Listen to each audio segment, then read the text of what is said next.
bu video meni rostakasimiga yig'latdi.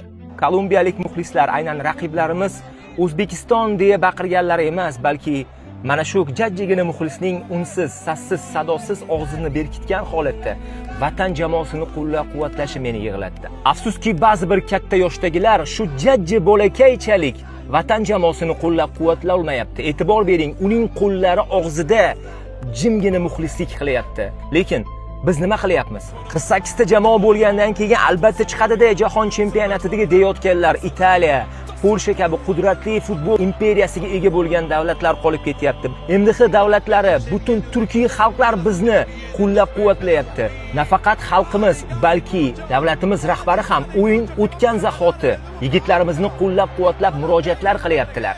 Oson emas, birinchi marta 34 yil biz kutgan voqea bo'ldi. Biz uchun chempionatdagi birinchi golimiz bu ham